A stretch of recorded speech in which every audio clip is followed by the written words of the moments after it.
জ্বালানি সহ বৈশ্বিক যুদ্ধ পরিস্থিতির কারণে বাংলাদেশেও তেলসহ সব পণ্যের দাম বাড়তে পারে বলে মন্তব্য করেছেন অর্থমন্ত্রী আমির খসরু মাহমুদ চৌধুরী। রাজধানীর পরিকল্পনা মন্ত্রণালয়ে এলডিসি গ্র্যাজুয়েশন বিষয় কর্মশালা শেষে সাংবাদিকদের কাছে এমনটা জানান তিনি। যুক্তরাষ্ট্রসহ বিভিন্ন দেশে তেলের দাম দ্বিগুণ হয়েছে, এর প্রভাব পণ্যের দাম বেড়েছে। জনগণের কথা মাথায় রেখে বাংলাদেশে এতদিন পণ্যের দাম বাড়ানো হয়নি, কিন্তু দাম না বাড়িয়ে বরং অর্থনীতির আরও ক্ষতি হচ্ছে বলেও মনে করেন তিনি। বাংলাদেশের অর্থনীতির সব সূচক এখন নেতিবাচক ধারায় রয়েছে জানিয়ে এই মুহূর্তে এলডিসি গ্র্যাজুয়েশনে যাওয়া সম্ভব হবে না বলেও মন্তব্য করেন অর্থমন্ত্রী।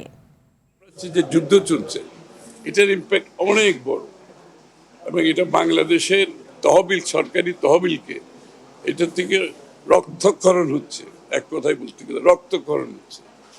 এগুলো আমরা ফায়ার ফাইটিং করতেছি প্রত্যেক দিন। টোটাল সাপ্লাই চেইন ক্ষতিগ্রস্ত হচ্ছে এবং সব কিছুতে আগামী দিনে দ্রব্যমূল্য বাড়বে, এ ব্যাপারে কোনো সন্দেহ নেই। আমেরিকাতে তেলের দাম দ্বিগুণ হয়ে গেছে, শ্রীলঙ্কাতে 25% বাড়িয়েছে, আমরা কিন্তু এখনো বাড়াই নাই। কিন্তু এই বিষয়গুলো তো না বাড়িয়ে কত করে আপনি থাকতে পারেন।